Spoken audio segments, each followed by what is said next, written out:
Ladies and gentlemen, welcome to Dev Diary. Today we continue mashing with a return to our Plants vs Zombies Cross Vampire Survivors mashup, which has actually been progressing nicely. Last time we added fog, ways to deal with fog, added a few more plants to the roster, and questioned a great deal of just what the heck we are doing. Well, today we'll be nowhere closer because I'm once again recording this before the previous episode has been released. So instead, we'll take advantage of this moment by working on improving the computer experience. But before we dive into things, remember to leave a like if you enjoy the video and subscribe if you're new to the channel. Turn on notifications so you don't miss another episode, and with that said, let's get into the massive amounts of new code. Let's start with an update. It turns out my inventory system was not broken, it was simply using old outdated code. Now with that out of the way, the computer was basically rewritten from scratch,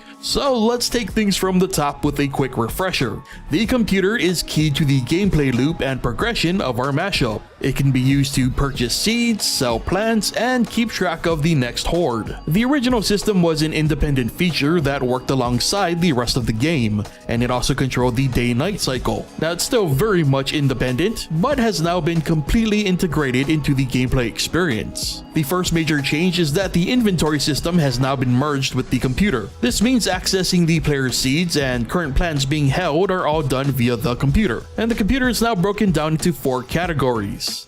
Please don't mind the layout, everything is temporary as we, work through the development of this thing. Now as stated, the inventory system now shows up in the computer. Choosing seeds and placing plants is just as easy as before. Next comes the marketplace, which is broken down into purchase and sell categories. Starting with the purchase screen. Again, it's very similar to last time, only extended. This time, more seeds are available, which are accessible via the right side menu. On the left are specials, which are available for purchase at cheaper prices. The biggest addition made here is that purchase seeds are no longer instant. Instead, they are added to a queue timer. More on this timer will be covered later. Moving on to the sell page, it's pretty much the same exact thing, except for purchasing plants. In this case, the right side menu displays all current plants in the player's inventory, and basically a quote-unquote bounty board to the left. And yes, both lists are still updated every in-game day. Now, I'll go more into detail over these features in a bit, but for now, this is how the marketplace currently will look and operate. So let's move on to the mail system, which has also been expanded. As mentioned before, the player will be notified of when the next wave of vampires will show up, and these will be displayed with their own special icon. What's been added, however, is a way to keep track of purchases.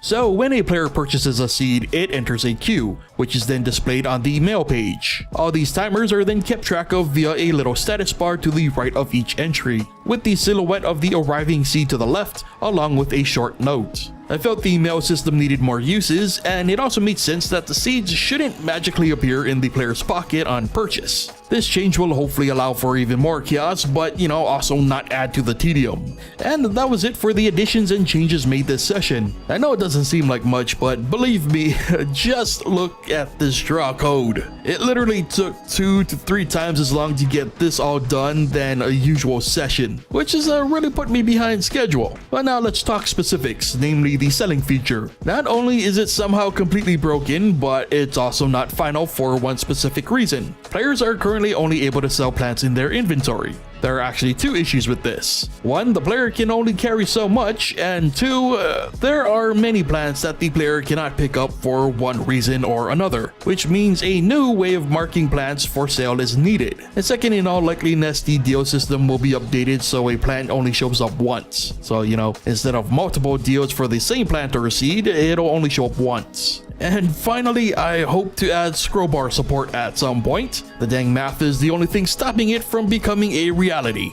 Anyway, a lot of this is still very temporary. In fact, I anticipate the entire thing will need yet another complete rewrite because it's currently a little unstable. However, we'll cross that bridge when we get to it. Honestly, the layout designs were meant to be more unique for each category, but usability became priority.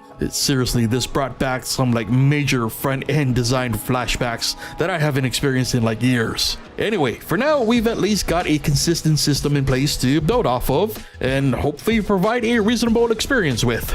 Again, I'm not entirely sure how these changes are going to be received, but so far, at least at the time of this recording, there thankfully haven't been any major objections. Still, what do you think? Are these good changes? Are we still on the right path, or are we losing the plot? Be sure to leave your thoughts in the comments. Also, if you would like to support the channel and help me keep making these videos, consider subscribing to my Patreon. And with that said, brings us to the end of today's Dev Diary, so thank you so much for watching, and I'll see you guys next time.